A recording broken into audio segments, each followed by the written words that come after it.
O trabalho do ator envolve o corpo, a palavra, o jogo, a emoção, a intuição, o risco. Como um salto mortal no oceano escuro, que é aquele mistério que envolve a criação artística. É preciso preparo, dedicação, perseverança e o nosso convidado de hoje se armou de todos esses requisitos para construir uma carreira sólida nos palcos e nas telas. Ele é Reinaldo Gianecchini.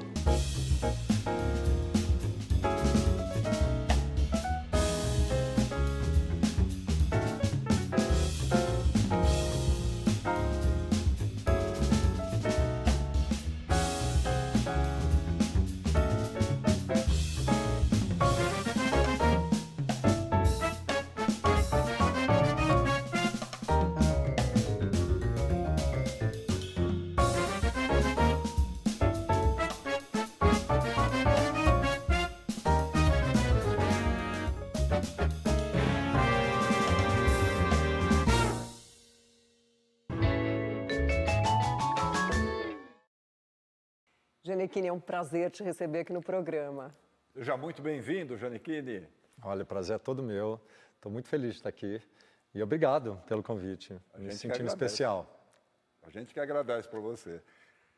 Gianni, muita gente acredita que as suas primeiras experiências em palco, né, em apresentações públicas, foram como modelo. Mas, na verdade, a gente poderia dizer que o Gianecchini, ator, já surgiu lá na infância, né, na escola, em casa. É verdade isso? É verdade. Eu sempre digo, né, a gente às vezes subestima as vocações quando elas aparecem nos pequenos detalhes, né, porque foi assim comigo. Quando eu era criança, eu amava fazer teatro. E aí eu ia me organizando, por exemplo, chegava para o diretor da escola e falava assim, você pode ceder o palco para a gente montar uma peça? E eu, na cara de pau, chamava a escola inteira, uma escola do governo.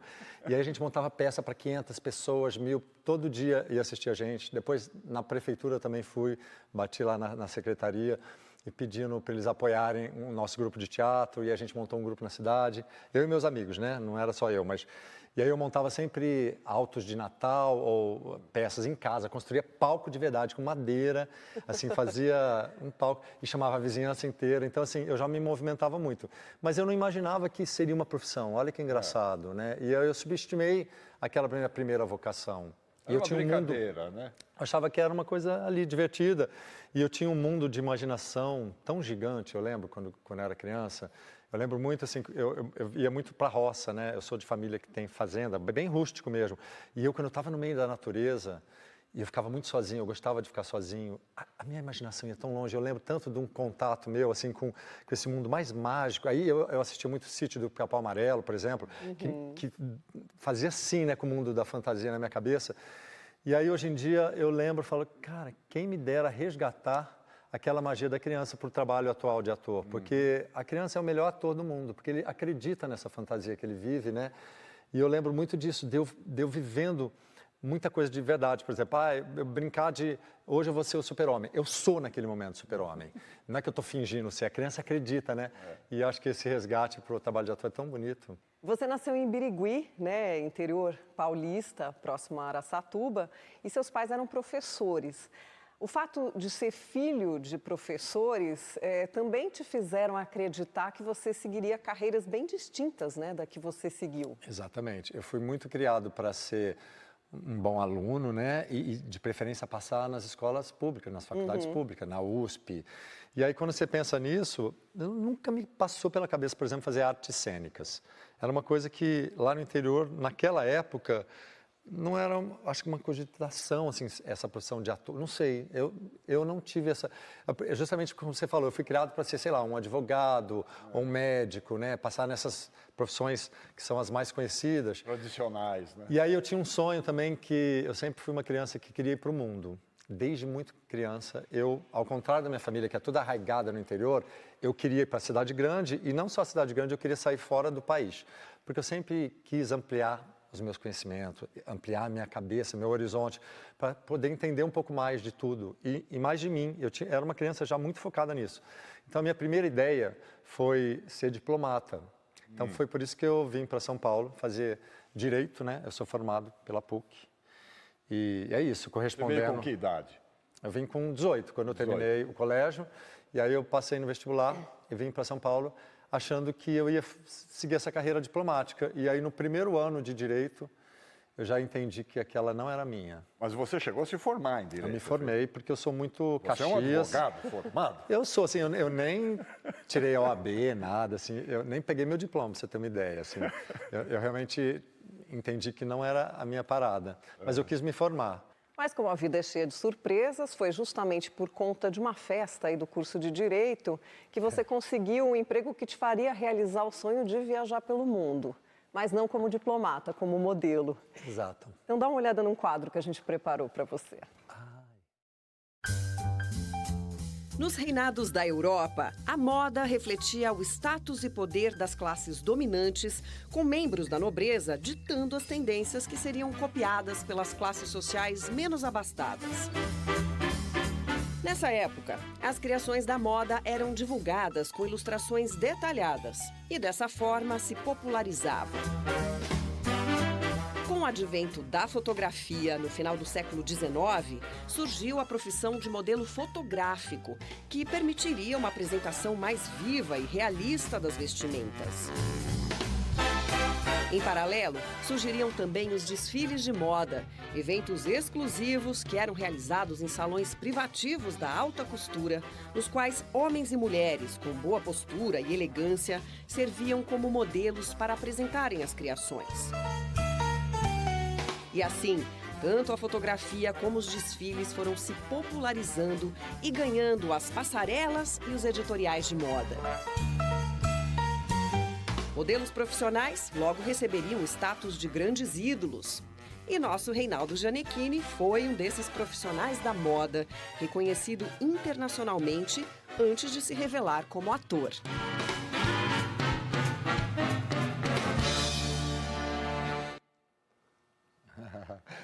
Muito gostoso ver um pouquinho, né? A gente acaba esquecendo tudo que a gente passou. Às vezes, tanta coisa acontece nessa nossa jornada, né? Mas a moda entrou na minha vida, assim, super por um acaso. Não só a moda, publicidade. Eu comecei fazendo publicidade, na verdade, que eu tinha uma carinha muito de bom garoto demais para moda no começo. Então, era muito para vender os produtos de publicidade. E aí, mas eu sempre gostei mesmo de moda, assim, quer dizer, nem sempre, né? Eu, quando morava em Birigui, eu não sabia nem me vestir direito, minha mãe tinha que comprar roupa na rua e levar para casa, porque senão eu ficava sempre com a mesma camiseta e a bermuda. Mas depois, quando eu mudei para a cidade grande, e aí, sei lá, fui ficando antenado com tudo, e comecei a trabalhar com modelo, isso foi muito definitivo para ampliar essa minha visão, e eu comecei a gostar de me vestir mais legal, entender como eu me vestir contando, sei lá, a minha expressão através da roupa, contando um pouco de mim, né? Porque se vestir é muito do que você sente, da sua atitude, né? De você se mostrar também, né? Acho que a moda reflete um pouco isso.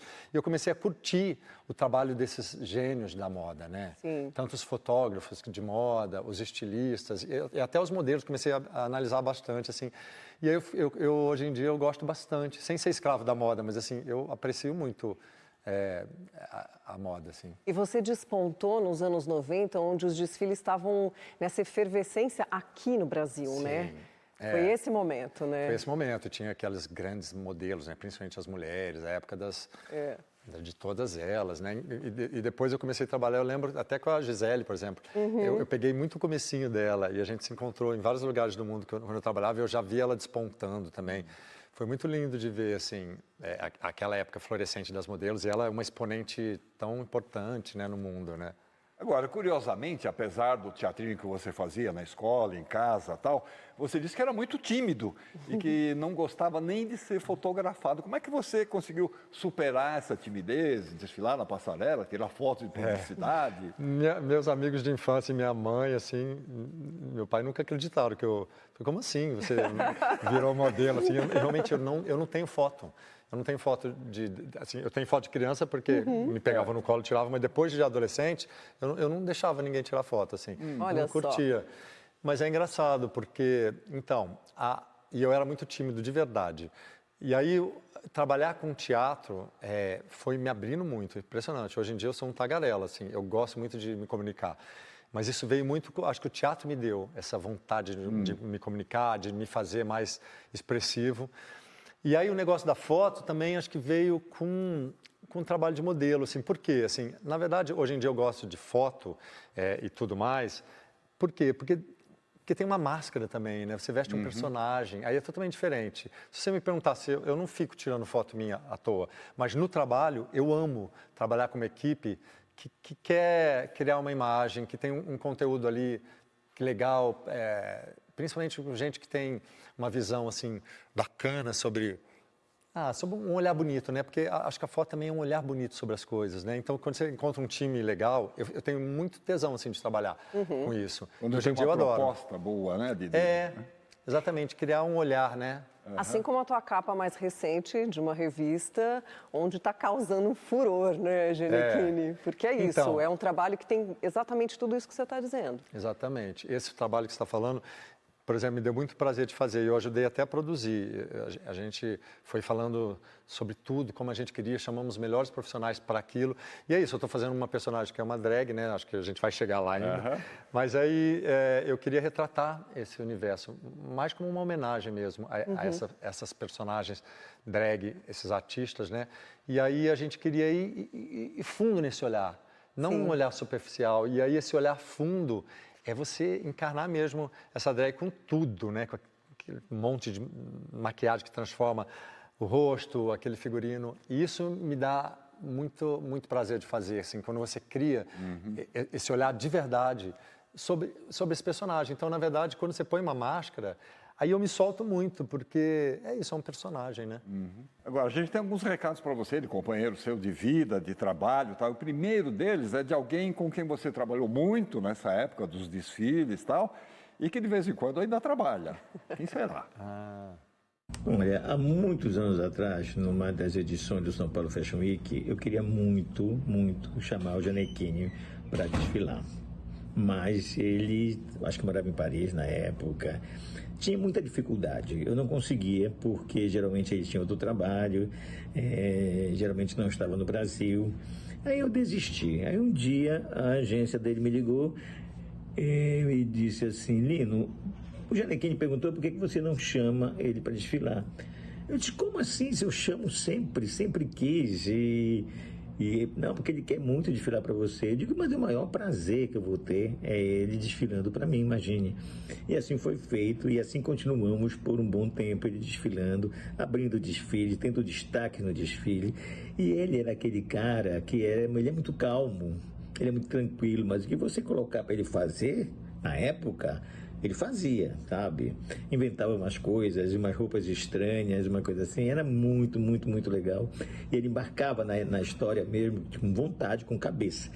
Isso, hoje em dia, eu pensando, eu digo: olha, ele já mostrava a coragem que ele sempre teve. Porque você olha o Jânio, ele é uma pessoa doce, uma pessoa gentil, uma pessoa calma. E você não imagina ele com extravagâncias enlouquecidas, mas só que ele é capaz de fazer, ele faz. Ele foi em frente, passou a ser respeitado como um grande ator, e assim é, meu amigo Gianecchini. Ele é incrível, maravilhoso, eu adoro ele, já fez 2 desfiles para mim agora, é uma maior vontade, adoro ele. Beijo para ele, Gianecchini. Que demais. O Lino, eu tenho muito carinho pelo Lino, é verdade. Ele foi um dos primeiros, talvez, a apostar em mim, porque eu falei, né, eles me chamavam muito para publicidade e poucos acreditavam em moda. Eu fazendo moda, porque a moda tem sempre uma coisa de uma loucura, né, que não é tão normalzinha. Então, todo mundo me vê muito como o garotinho normal. Na verdade, o primeiro desfile que eu fiz foi com o Ercovitch, né, o Alexandre Ercovitch, que é outro que eu tenho muito carinho.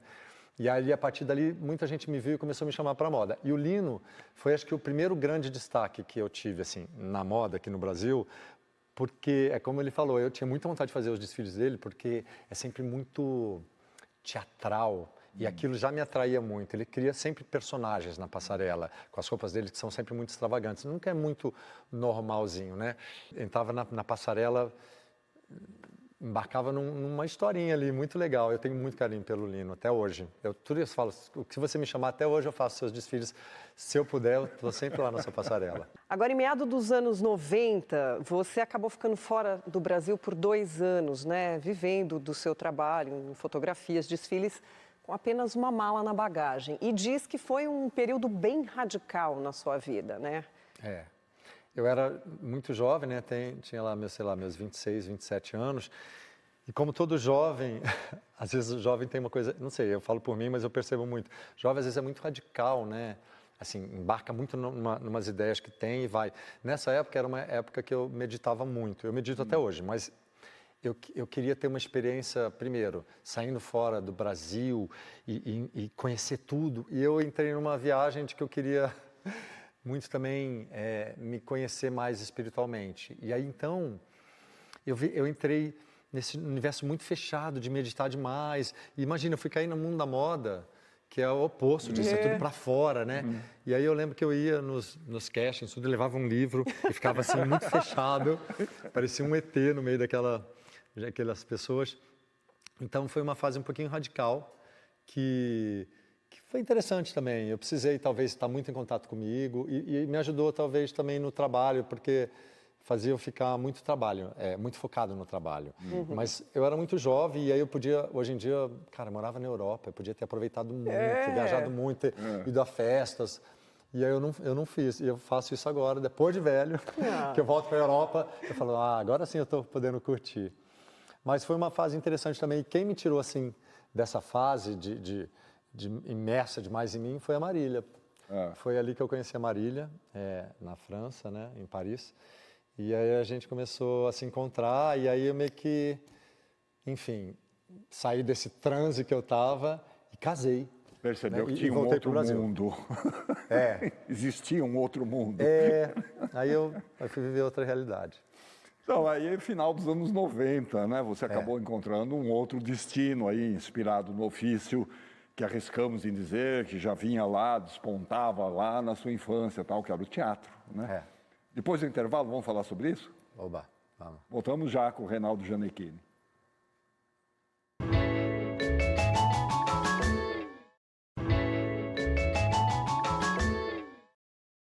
Estamos de volta para a nossa conversa com Reinaldo Gianecchini. Jane, bom, há mais de 25 anos você vem se dedicando à carreira de ator, tem mais de uma dúzia de espetáculos teatrais e agora você está interpretando o Tique, uma drag queen no musical Priscila, Rainha do Deserto, que é uma baita produção aí do teatro musical, né? Mas antes da gente falar sobre isso, olha só quem te mandou uma mensagem. Olá, ai que delícia estar aqui no meio de tanta gente incrível para falar desse bonito. E aqui suas duas Bernadettes, acho que a gente tem tido um encontro lindo que foi esse Priscila, Rainha do Deserto. Gianni é um querido com coragem e disposição para tratar de todas essas questões e levar para o palco, né? Eu acho que o encontro do Tique com o Gianni é um encontro bonito. E eu acho que Priscila, Gianni, tem um lugar, um propósito muito bonito. Vejo um propósito muito bonito na sua trajetória de vida, pessoal, artística e profissional. Eu acho que tem um lugar que a gente tem um encontro que é muito interessante, que é o Zé, né? O Zé foi o nosso diretor amado, querido Zé Celso.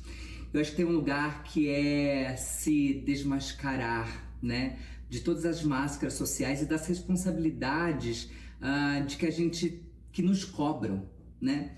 E quando eu falo desse lugar de ser, né, para você, de se colocar à prova, de se revisitar, de que a personagem, ela também tá dentro da gente, né? E o quanto que esse reencontro, sem amarra, sem tabus, o quanto que isso é poderoso, pode ser poderoso para as nossas transformações, é nesse ponto de encontro que a gente se reencontra. E é um caminho, uma trajetória sem volta, no sentido de que a gente se percebe e a gente se autocoroa. Então, uma autocoração linda para você, e que a gente possa se redescobrir cada vez mais.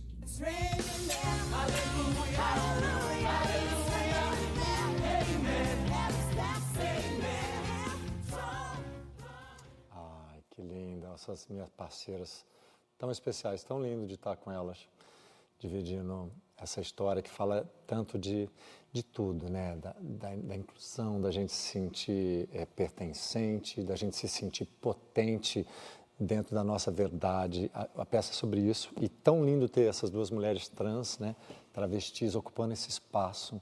Estou tão feliz, quando eu soube que eu ia estar com elas, foi um dos motivos também que me fez muito feliz de contar essa história junto com elas. E eu fui muito acolhido por elas também. Isso me deu muita força, assim. O mundo musical, para mim, é uma novidade. Eu não tenho a menor experiência no mundo musical.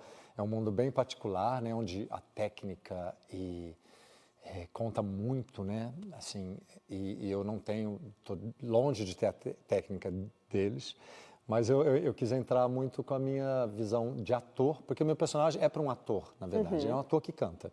Então ele precisa trazer muito da interpretação. O meu personagem é o que cabe na peça, a parte que fica da emoção, do contato. Ele tem um filho e ele morre de medo de ser drag e o filho não aceitar. Então, as cenas que eu tenho e a trajetória do meu personagem está ligado muito à emoção, aos medos, aos conflitos. É isso, um personagem da comunidade LGBT, é um personagem que é drag queen, e poder falar disso tão bem e isso misturar com a minha vida também, porque o processo artístico confunde muito com a sua vida pessoal, embora a gente não possa nunca, eu tenho falado isso nas minhas redes sociais, uma coisa é a minha vida privada, outra coisa é o meu personagem.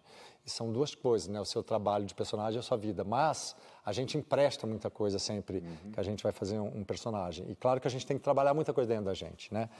Para chegar lá. Então, em alguns pontos, a gente vai se comunicando, a nossa vida pessoal com a do personagem, mas isso não significa confundir personagem uma coisa com a outra. Para isso que eu acho que é legal ser ator. Para você viver vidas que você talvez não tenha vivido tanto.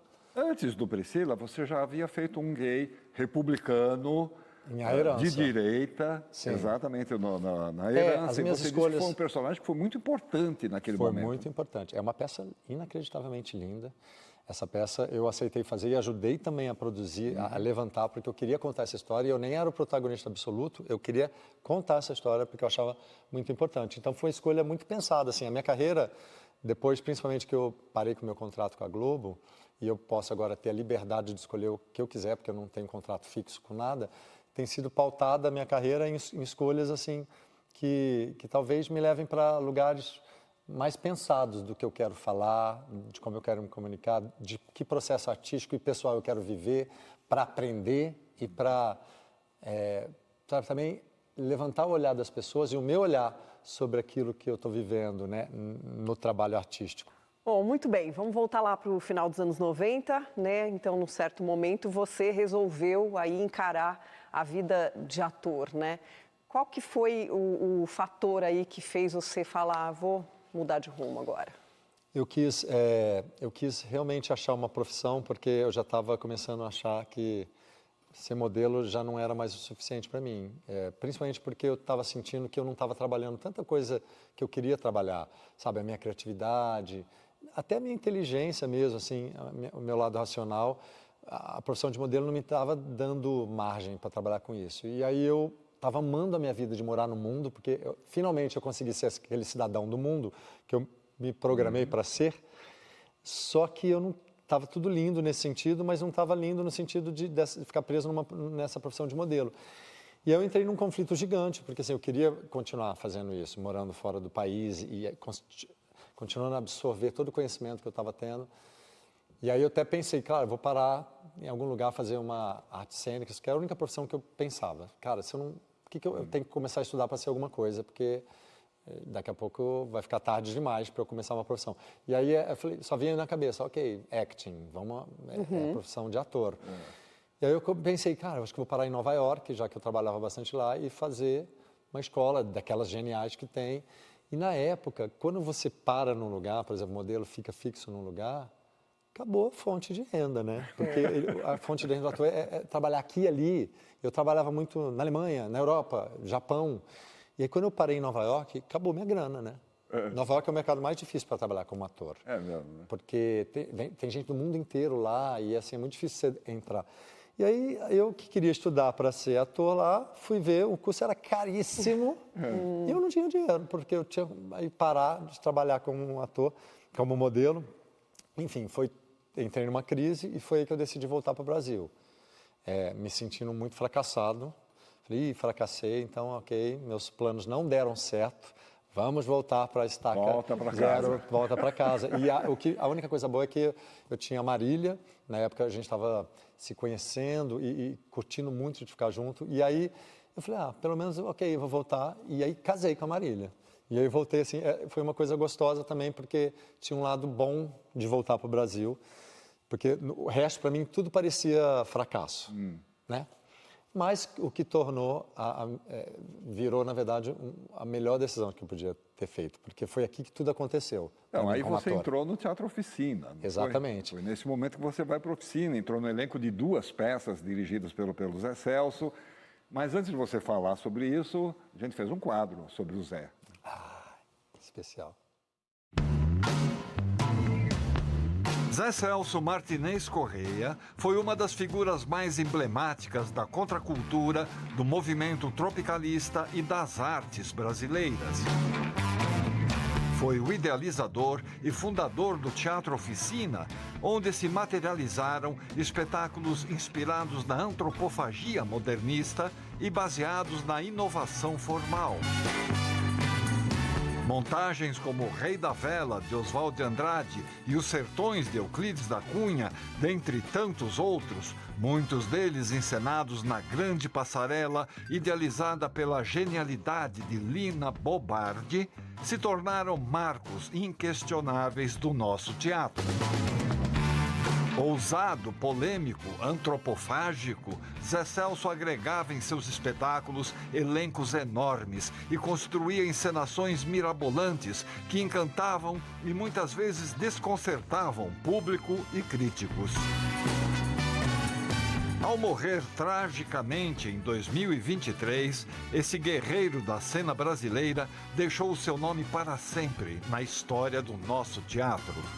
Foi sob a orientação de Zé Celso que Reinaldo Gianecchini deu seus primeiros passos em um palco, uma experiência que o seduziu e o estimulou a novos trabalhos teatrais.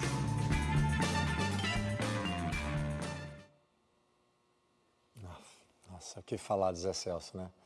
Meu Deus, que artista, que importância. Eu me sinto tão privilegiado de ter começado minha carreira com ele, assim. Eu lembro, até hoje, do primeiro dia, quando eu entrei no Teatro Oficina, porque eu tinha acabado de voltar para o Brasil, eu falei, cara, então vou começar a estudar para ser ator. E comecei a fazer um curso, e no curso, logo de cara, eu estava bem no comecinho, nos primeiros 2 meses, alguém falou assim, cara, tá tendo um teste para o Zé Celso. E eu já acompanhava muito os trabalhos do Zé Celso. O Teatro Oficina, para mim, era um templo.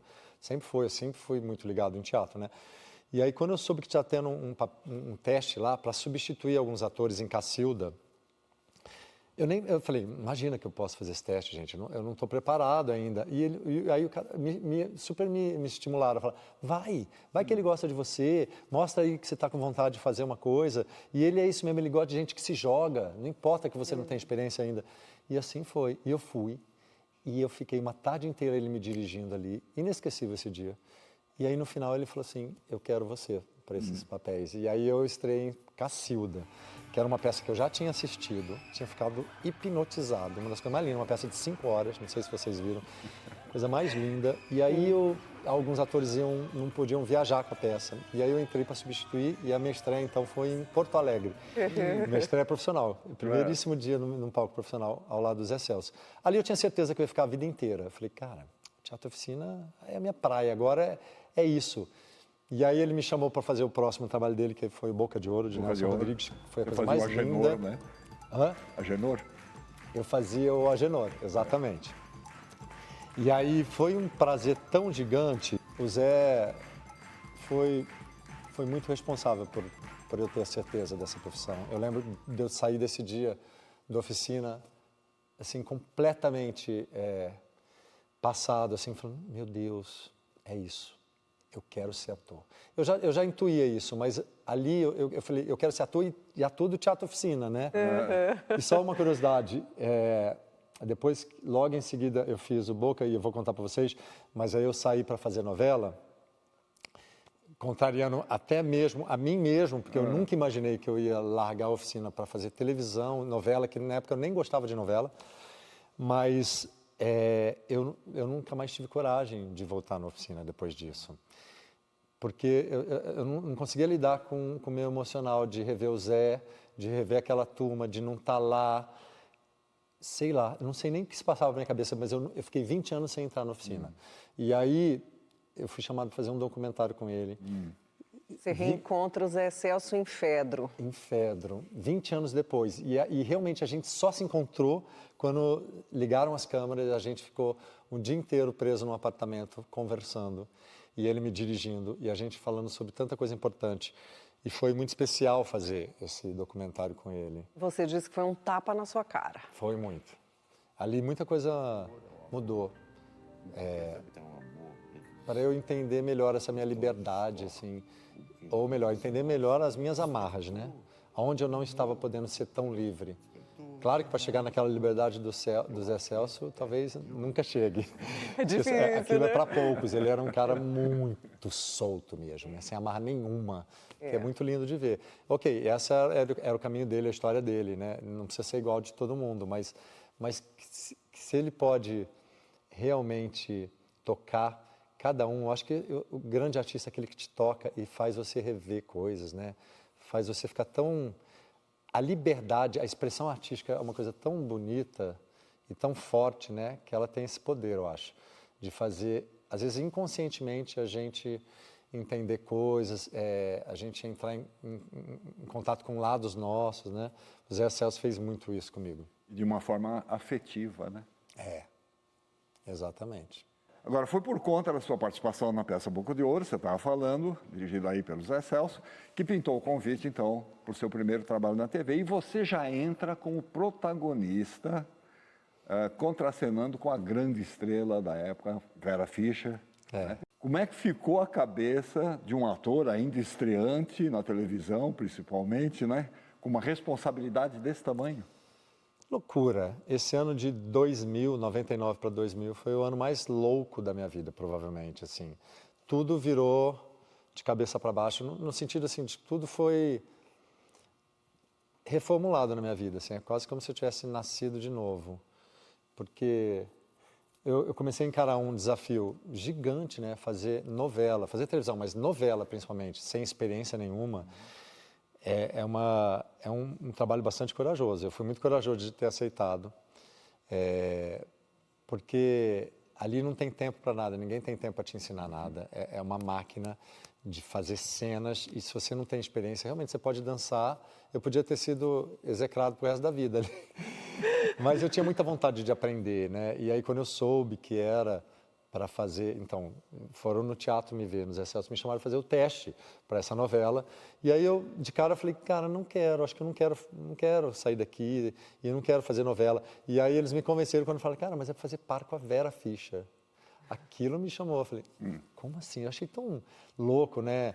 Aí tantos artistas também que na época eu nem sabia quem seria o resto do elenco, mas depois Marieta Severo, aí vai, né? Uns artistas que eu, pelo amor de Deus, eu cresci assim, amando. E aí, mas o que me falaram na época era para eu fazer o teste com a Vera. Enfim, e aí eu fui fazer o teste, achando que... Fiz o teste, achei que não fui bem, falei, não vou conseguir pegar esse trabalho e desencanei de uma certa forma. E aí levei um susto quando eles me ligaram e falaram que o papel era meu. E aí eu lembro que até falei com o diretor assim, você tem certeza? Eu nunca fiz nada, vocês estão me dando protagonista. O diretor, que é o Ricardo Washington, falou assim, eu não tenho certeza de nada. Querendo dizer, por ele não bancava esse desafio. Mas ele falou, o autor, Manuel Carlos, ele quer você de qualquer jeito. Ele falou, é esse menino e ponto final, vocês que se virem, porque eu quero ele. Então foi o Manuel Carlos que me bancou nessa minha vida na televisão, na minha entrada na televisão. Eterno, devo muito a ele também, meu grande padrinho, né? Tem muito carinho por ele. É claro que não podia faltar aí uma mensagem da sua parceira de cena, né? Oi, Gianni. Que prazer poder estar aqui fazendo uma homenagem para você, meu amor. Você que foi meu companheiro querido de laços de família, que Edu e Helena abalaram esse país, não é? Com a sua paixão, com seu carisma, seu amor. Eu queria te agradecer todo o teu carinho, toda a tua generosidade e dizer para você que eu tenho muito orgulho de você, porque você está crescendo cada vez mais. Você deu passos imensos na sua vida, na sua carreira. Eu só te desejo muita saúde para aguentar tudo e ir em frente com muita garra e muita saúde para você. Que essa peça sua seja o início de milhões de outras. E o meu amor, querido, para sempre.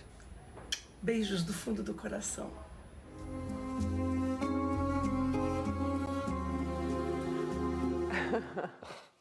Meu Deus do céu, eu que agradeço. Nossa, agradeço demais. Eu sempre falo para ela, amor eterno por você, Vera. Porque a Vera, ela me pegou pela mão mesmo, onde tudo para mim era muito difícil. Eu estava absolutamente nervoso, assim. E aí eu lembro que já no teste, ela foi muito querida comigo. Ela me fez super me soltar, assim, no teste. E assim foi ao longo da novela. E, de fato, a gente fez uma dupla tão legal, assim. Foi difícil de separar a gente na novela, porque a história, a gente se separaria, né? E aí o público não queria de jeito nenhum, comprou muito a nossa ideia junto, muito por causa, acho que a nossa química se deu muito dessa parceria de verdade. Eu tenho, nossa, muito amor pela Vera. Obrigado demais pelas palavras, assim. A gente sempre se acompanha, assim, tenta se acompanhar. Essa vida é louca, não dá para estar tão próximo, mas é tão bom, né, saber que a gente tem esse carinho de pessoas que a gente admira. Em certa medida, vocês tiveram começos muito parecidos, né? A Vera foi Miss Brasil, tal, entrou na TV também, as pessoas olhavam meio atravessado, tal, né? Você modelo, tal. Eu acho que ela sacou esse teu momento de vida. Né? E ela também foi conquistando, né, o respeito. Ela fez coisas muito bonitas na televisão e no teatro também. Eu acompanhei bastante a carreira dela. Tem coisas inacreditáveis. Eu lembro, assim, para mim, na minha adolescência, uma das coisas que mais, assim, fiquei enlouquecido com o trabalho dela, que é aquela que ela fazia com o Euclides da Cunha, a Ministério do Desejo, que ela fazia a mulher do Euclides da Cunha. Nossa, aquele trabalho foi muito genial, assim. Mas fato é que você é muito comprometido, né, com o trabalho, estuda a fundo aí para compor os seus personagens, né? E tem muita gente que confirma isso. Por exemplo, na novela Esperança, para você interpretar o Tony, você se preparou, aí teve um longo preparo, né? Sim. É um exemplo, né? Mas conta um pouquinho. Essa novela é um bom exemplo de preparo e de também de um time tão incrível, né? Essa novela para mim também foi muito importante em vários sentidos, assim. Eu trabalhei com o Luiz Fernando Carvalho, que é um gênio, né? Um mestre, que também acreditou em mim. Né? Foi lá no comecinho da carreira isso também. Eu acho que eu tenho, talvez no audiovisual, uma das cenas mais lindas para mim é dessa novela. E lindas e potentes, assim, como artista. Eu era muito verde ainda, mas eu faço cenas ali que eu me orgulho muito, assim, como ator. A gente filmou, gravou um mês lá na Itália, na Toscana, que foi muito especial. Aí eu revisitei a minha família, minhas tias, avós, para abrir o baú, para... Que demais! Primeira vez eu quis entender quem eram os meus ancestrais. Fui visitar alguns parentes muito distantes lá em Lucca, minha cidade da Itália, da minha família. Mexeu demais comigo esse trabalho, muito. E é bonito, né, quando o personagem te cutuca, né, na sua vida pessoal. É isso que eu falo, quando tem essa mistura da gente, o personagem chegar como uma porta de abertura para você olhar para tanta coisa, né? E a cena que você menciona provavelmente seja com Raul Cortez. Eu gosto de muita coisa, mas tem uma cena com o Raul Cortez. Bom, eu assim, cena de pai e filho já me quebra muito. Eu tive uma relação não tão próxima com meu pai no começo, depois eu consegui reverter. Então essa falta de comunicação entre pai e filho sempre me pegou. Pai que nunca foi tão presente. Ou eu vejo um pai presente, pois eu tenho vontade de chorar quando eu vejo um pai presente, que pega a criança no colo e começa a brincar com o filho. Só de falar eu já fico emocionado. E o Raul, nossa, o Raul, ele foi um pai para mim, assim. 2 vezes na ficção e nos bastidores também. Caramba. Muito louco de falar, porque como me toca nesse lugar. E aí a gente tinha essas cenas de os nossos personagens não conseguiam se entender. Aí tem uma cena que eles param, depois de um porre, eles sentam e vomitam, assim, tudo que eles tinham para falar. E nem é um grande diálogo, na verdade, assim, de muitas palavras, mas ali eles se ouvem, eles se perdoam, eles se entendem como pai e filho que se amam. eu chorei tanto fazendo a cena, depois eu chorei assistindo. E toda vez que eu assisto, eu tenho... E vou falar sobre isso, eu fico emocionado de novo. Tamanha coisa que... Quanta coisa que envolve para mim, sabe? De gatilhos emocionais de pai e filho e de respeito pelo trabalho, pelo Raul, por essa profissão. Essa é uma cena que talvez seja a mais linda que eu fiz até hoje. Que lindo. Bacana. Agora, voltando ao teatro, Jani.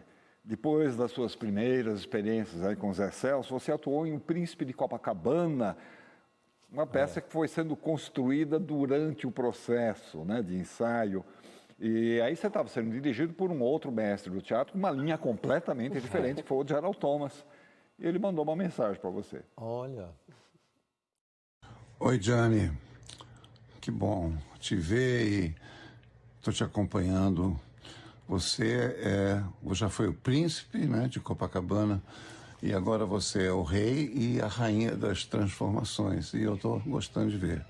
Estou aqui para te dar parabéns e um parabenzão assim maravilhoso. É bom te ver triunfando e na capa de todos os lugares e nas notícias da melhor forma e em forma, tendo se recuperado da doença da melhor maneira possível.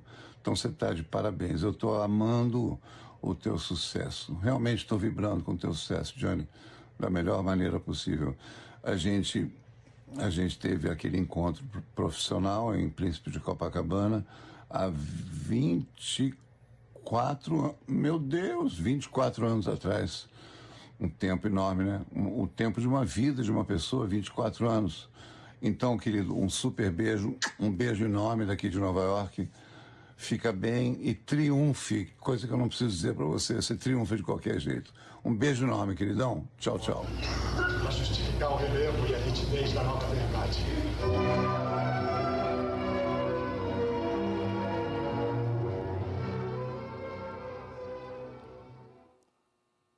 Que especial, gente. Obrigado. Nossa, imagens que eu nunca tinha visto imagem desse espetáculo. Uau, assim, quando eu falo que eu sou um cara de muita sorte, né? É verdade. Olha com quem eu fui trabalhar, assim, né? Eu comecei com o Zé Celso, logo em seguida, o Gerald veio logo em seguida, depois de Laços de Família. Foi uma sucessão de trabalho, e logo em seguida veio o Luiz Fernando Carvalho. Assim, uma sucessão de mestres que eu só tenho a agradecer, assim. Muito lindo, assim. O teatro do Gerald realmente para mim, sempre me interessou muito. Eu adoro coisa da vanguarda. Eu gosto de coisa do contemporâneo, da vanguarda, né? E eu assistia muito os espetáculos do Gerald já, assim como do Zé Celso, que são os grandes mestres que a gente tem, né? Então, para mim foi uma honra. Foi um processo bem difícil, na verdade, de trabalhar ali pela logística, assim.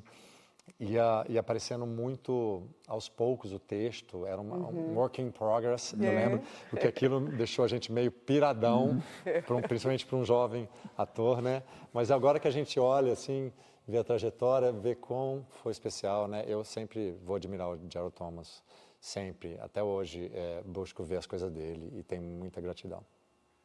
Então, bem, a gente vai para mais um intervalo, e aí no próximo bloco vamos falar mais sobre seus trabalhos também no cinema, e os mais recentes, no teatro, na televisão, é rapidinho. Oba. A gente volta já com o Reinaldo Giannichini.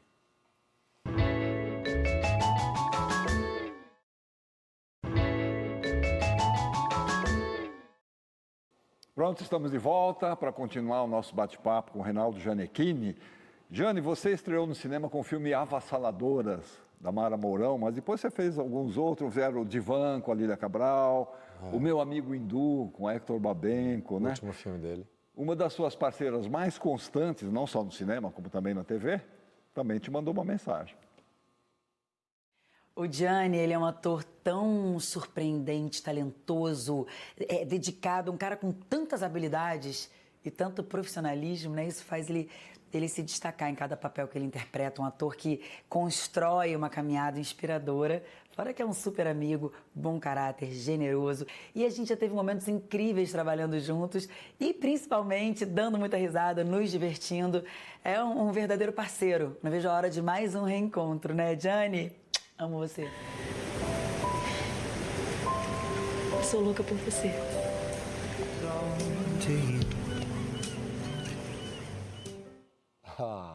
Eu fico aqui, assim, com esse sorrisão sempre que eu falo de Giovana. Minha grande parceira, né?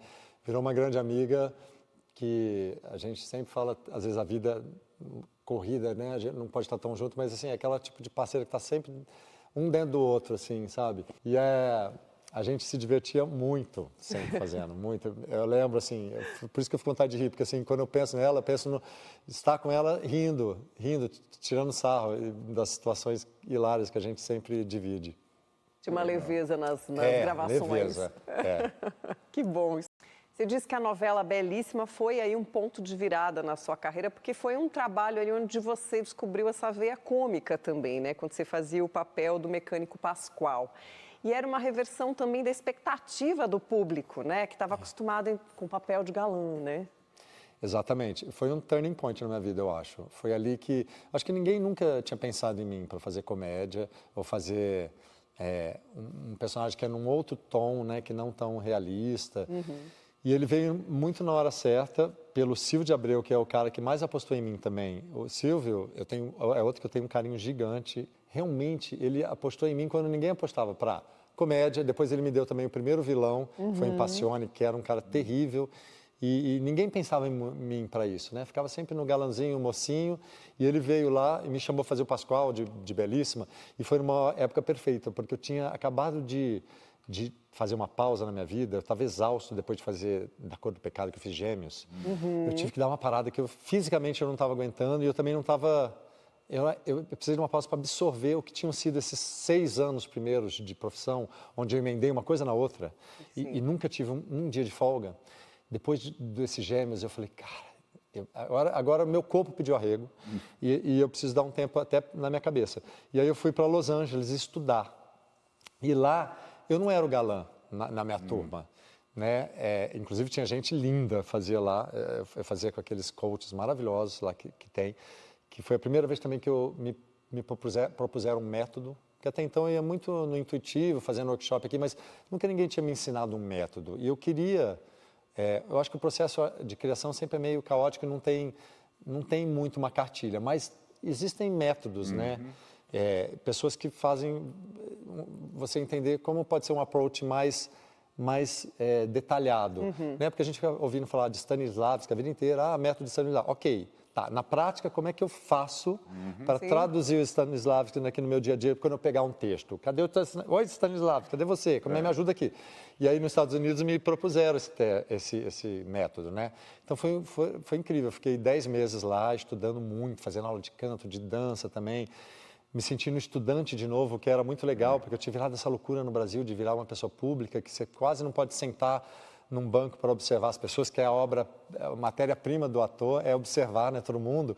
E era muito difícil no Brasil ficar sentado na praia observando as pessoas, porque era o oposto, as pessoas estavam te observando demais. E enfim, aí eu fui para Los Angeles, vivi essa vida de pôr o caderninho debaixo do braço e estudar. Que delícia, né? E foi lindo. E lá, então, eu não tinha essa coisa do galã, não tinha essa imagem pré-concebida minha sobre o galã, né? E aí eu fazia vários personagens nas minhas aulas lá. E aí, quando o Silvio me ligou, foi nesse contexto. Eu estava lá em Los Angeles, ele falou, cara, tem um personagem aqui para você, teria um mocinho que vai para a Grécia, mas eu não penso em você fazer o mocinho, eu estou pensando em você fazer um personagem diferente. E aí me contou do Pascoal, que não é o protagonista, ele falou, não é o protagonista, é um personagem assim, do núcleo periférico. Eu falei, legal também.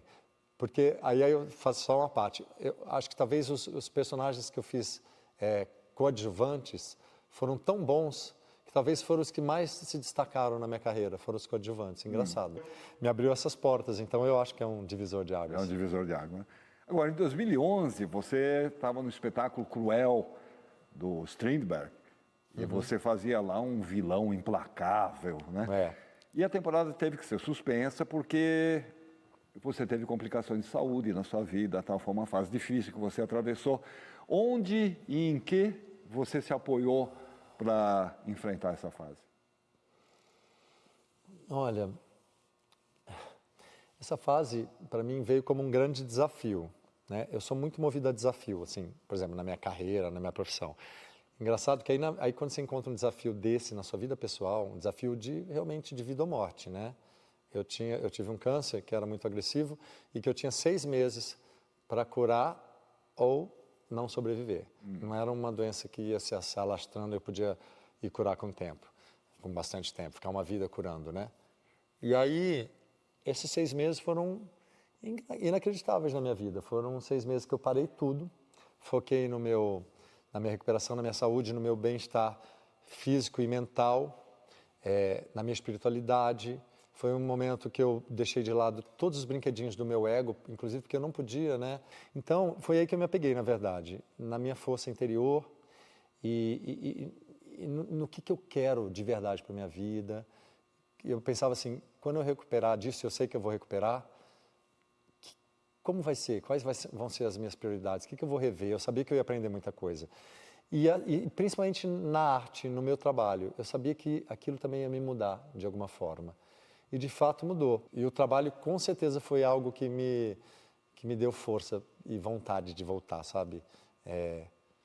Porque o meu trabalho leva para esses lugares para dentro, né? E leva para a comunicação de dentro para fora. E é tudo que eu queria fazer quando eu voltei da minha recuperação. Eu falei, eu quero ser esse artista mais do que nunca agora, que tenha coisas lindas para falar, que queira despertar nos outros reflexões e tocar de alguma forma, né? Porque sempre é o objetivo do artista generoso, principalmente, que é o que eu penso que é o que vale a pena, né? O artista generoso. E aí, ali foi para eu reafirmar e não esquecer esse artista que eu sempre me propus a ser. Jane, mais um depoimento para você de alguém que está sempre ao seu lado nos bons e nos maus momentos. Quem será? Do que falar de Reinaldo Giannichini, o Gianni? Nós tivemos o privilégio de produzir, estarmos muito próximos com ele em 2 produções e nós acompanhamos todo o processo desse homem de ensaio, essa loucura, essa potência que é o Giannichini. Fora amigo querido que ele é um profissional absolutamente exemplar. Ele vai lá e faz, ele quer fazer, ele faz, ele canta, sapateia, ele faz o que ele quiser. Giannichini, você é o cara. Te adoro. Célia é maravilhosa, produtora incrível. A gente fez trabalhos tão bonitos. O Guarda do Taj e o Cruel, né, foram com ela. Peças que eu vivi processos lindos nas 2. E que personagens, nossa, incrível. E é isso, ela sempre fala assim, você tem coragem, né? É isso, você vai lá e faz. Eu acho que a coragem é um fator muito importante, né, na nossa vida, e principalmente nessa profissão. Porque se você também não dá a cara a tapa, assim, você fica só na sua zona de conforto, ok, pode funcionar também, você pode ganhar o seu dinheirinho e viver bem disso. Mas nunca foi o que me moveu, sabe? O que me move são os desafios, assim, o que eu quero aprender. E muitas vezes eu me coloco em situações que eu falo, meu Deus, tipo agora, fazendo esse musical. No começo eu falei, por que eu sou tão louco assim? Por que eu aceitei? Meu Deus, porque é um processo tão intenso e assim, que eu vou lidar com muitos medos de não dar conta, de fracassar. Porque é muito longe da minha zona de conforto, né?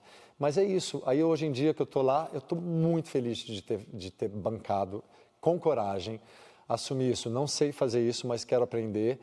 E porque, de fato, eu aprendo tanto, é tão bonito, assim, você se propor, né, a aprender mesmo, ir lá todo dia. E aí, eu sempre acho que o palco é esse lugar que a gente, lindo.